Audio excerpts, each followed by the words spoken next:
Hola, ¿qué tal, queridos? Qué alegría saludarlos. Hoy martes 4 de marzo estamos en la serie Cartas de Amor 3. Hoy es el día 5 y se titula Colaborador de Dios. Ayer hablamos acerca de la hospitalidad, porque Gayo, que es la persona que recibe esta carta del apóstol Juan, esta carta que estamos estudiando, Gayo era un personaje hospitalario, conocido por su amor a la gente, abría las puertas de su hogar, especialmente para recibir cristianos y especialmente para recibir a predicadores de la palabra de Dios. En aquella época había muchos predicadores itinerantes, personas, misioneros que iban de un lugar a otro. Recuerden, estamos en el inicio de la era cristiana, en el inicio de la iglesia de Dios, de la iglesia de Cristo Jesús. Apenas está creciendo y hay muchas personas a las que Dios está llamando para ir a otros pueblos, para ir a otras ciudades. Todavía, para este momento, hay muchísimos lugares que no han escuchado el Evangelio de Cristo Jesús y hay muchas personas que Dios está enviando para predicar. Y muchos de ellos, pues, eran sostenidos por las iglesias. Bueno, la mayoría de ellos eran sostenidos por las iglesias y dependían de la generosidad de la gente. Dependían de la hospitalidad de las personas como Gayo.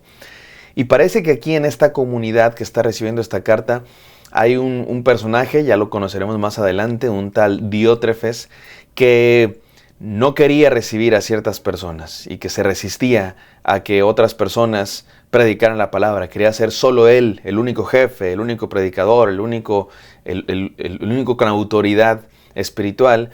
Y el apóstol Juan escribe esta carta en buena medida para contradecir un poco a Diótrefes, para animar a la iglesia a que no le hagan caso y que sigan recibiendo, que sigan siendo hospitalarios. Ahora resulta interesante porque en la carta pasada, la segunda carta de Juan, leímos que el apóstol Juan en algún momento dice: si hay alguien que predica un evangelio en contra de Cristo Jesús, a esa persona no lo reciban. Con ese sí no hay que ser hospitalario. Y ya explicamos que no se trata de contradecir lo que dijo Jesús de amar a los enemigos. Por supuesto que hay que amar a los enemigos, pero en el caso de un falso profeta, recibirlo y ser hospitalario con él no es amarlo, porque sería como aprobar su mensaje, y su mensaje es destructivo. Amarlo sería rechazarlo para decirle: el mensaje que estás predicando es contrario a la verdad de Cristo Jesús, arrepiéntete. Y resulta interesante leer estas dos cartas lado a lado, porque una de ellas nos dice: a los falsos profetas no los reciban, no sean hospitaleros con ellos. Pero la otra nos dice: a los predicadores de la palabra de Dios, recíbanlos. No solo recíbanlos, sosténganlos, envíenlos. Vamos a leer lo que dice la palabra de Dios, no sin antes orar. Gracias, Padre Santo, por este devocional. Te pido que nos hables. Llena nuestras vidas, Señor, con tu mensaje. En el nombre santo de Cristo Jesús. Amén. Amén, queridos. Vamos a 3 de Juan 1, del 7 al 8, que dice así: ellos salieron por causa del nombre. ¿Cuál nombre? El nombre de Cristo, por supuesto. Ellos salieron por causa del nombre, sin nunca recibir nada de los paganos. Nunca recibir nada de los paganos. Nosotros, por lo tanto, debemos brindarles hospitalidad y así colaborar con ellos en la verdad. Por eso este devocional se llama Colaboradores de Dios. Porque te digo algo, mi amado hermano, y yo sé que este devocional es, no sé, a lo mejor diferente, pero recuerda, la palabra de Dios tiene siempre algo que decirnos. Y no podemos estudiar la palabra de Dios solo los textos que nos hacen sentir bien, solo los que me gustan. No, hay textos en la palabra de Dios que son desafiantes, hay textos que incomodan y hay que estudiarlos también, porque si no seríamos hipócritas solamente escogiendo lo que nos gusta de la palabra de Dios. Y por eso en estos devocionales vamos verso a verso por los libros de la Biblia. Estamos estudiando 3 de Juan, llegamos aquí y tenemos que estudiarlo. Y nos dice este texto que es una exhortación para colaborar, para sostener, para ser hospitalarios con aquellos que predican la palabra de Dios, con aquellos que han salido por causa del nombre. Y dice el texto que estos que han salido por causa del nombre, ¿quiénes son? Predicadores, misioneros, evangelistas, siervos de Dios, que andan predicando y que muchos de ellos dejaron sus profesiones. Algunos continúan haciendo alguna profesión para sostenerse, pero seguramente necesitan también la ayuda de otras personas porque se dedican a predicar el evangelio. Y por el nombre de Cristo Jesús han dejado cosas y ahora se dedican a la evangelización. Y dice, y no han recibido nada de los paganos. Así dijo Jesús que hicieran, ¿se acuerdan?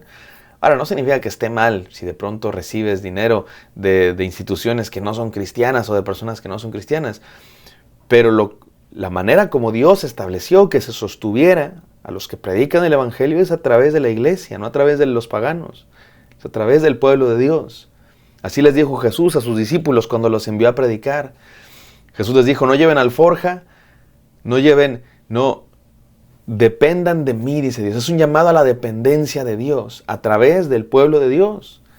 Por eso Dios exhorta a los cristianos a sostener a los que predican la palabra de Dios. Es una responsabilidad cristiana, mis amados hermanos, así de sencillo.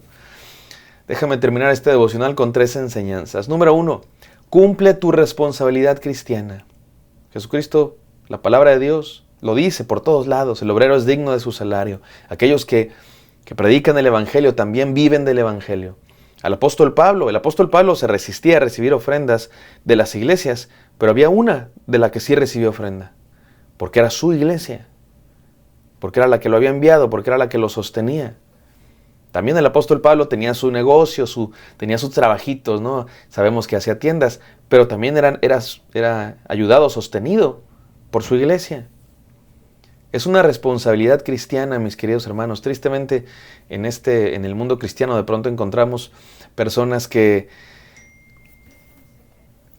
Hay un dicho que dice así: el pastor debe ser humilde y pobre. Dios lo hace humilde y nosotros, la iglesia, lo hacemos pobre. Tristemente, de pronto hay una cultura cristiana en algunos sectores de gente que no cumple su responsabilidad cristiana y no sostiene a sus pastores, a los predicadores, a los misioneros. Hay iglesias que no dan para la obra misionera. Hay iglesias que no aportan para el sostenimiento de ninguna persona que está predicando el Evangelio en ninguna parte del mundo. Y eso es una tristeza, porque esta es una responsabilidad cristiana. Enseñanza número 1, cumple tu responsabilidad cristiana. Enseñanza número 2, participa en el sostenimiento de misioneros.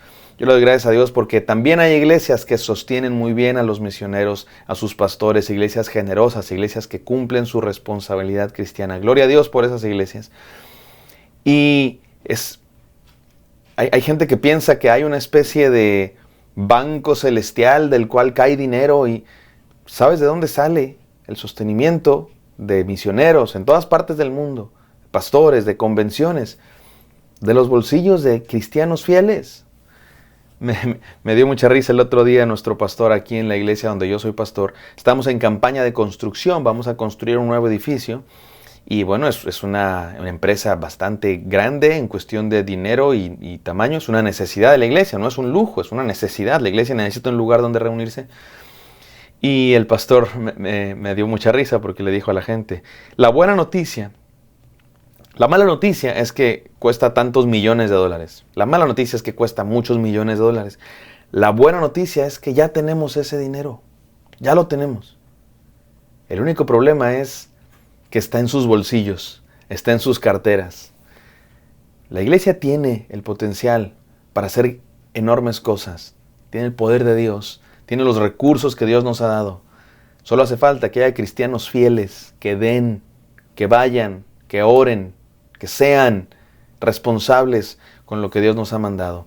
Hermano, participa en el sostenimiento de misioneros. Te aseguro que tu iglesia debe apoyar por ahí a un misionero. Pregunta y di, yo quiero dar tanto para estas personas que lo dejan todo y se van a predicar el Evangelio.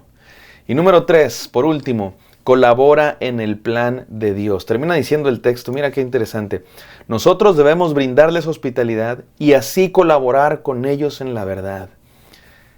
En la iglesia de Cristo, cada quien hace lo suyo. Algunos predican, otros cantan, otros limpian, otros barren, otros cocinan, otros atienden, otros están en la tecnología, las cámaras, otros dan la bienvenida, unos oran, otros van, salen a predicar el Evangelio. No todos hacemos lo mismo. Y sí creo que no todos hemos sido llamados a salir de nuestra ciudad para ir a otro país y predicar el Evangelio. Pero ¿sabes qué? Todos hemos sido llamados a predicar el Evangelio. Eso de predicar el Evangelio no es una labor solamente de los pastores, solamente de los misioneros. Es de todos, de todos. Pero hay gente a la que Dios ha llamado de manera especial para que se dediquen de tiempo completo, que dejen toda otra responsabilidad y prediquen el Evangelio. Y es responsabilidad de la iglesia sostener a esas personas. Y cuando lo hacemos, somos parte de lo que Dios está haciendo. Dios está haciendo cosas maravillosas en México, en Estados Unidos, en China, en África, en Asia, en Europa. Dios está trabajando y está usando personas para ir, pero también está usando personas que dan. Si tú no eres de los que van al otro lado del mundo a predicar, puedes ser parte de eso si das, si oras, si das. Y también si lo haces en tu propio círculo, si compartes el Evangelio con los que te rodean. Colaboremos para la obra de Dios, queridos hermanos. Vamos a orar. Gracias, Padre Santo, por este devocional desafiante que nos invita a ser hospitalarios, a ser generosos, a ser dadivosos, a colaborar, a participar, a ser responsables con lo que nos has llamado a hacer en la iglesia cristiana, en tu cuerpo, Padre Santo. En el nombre de Jesús, damos gracias por todo y oramos esto. Amén. Amén, queridos. Espero que esto haya sido de bendición. Me encantaría encontrarlos el día de mañana. Bendiciones.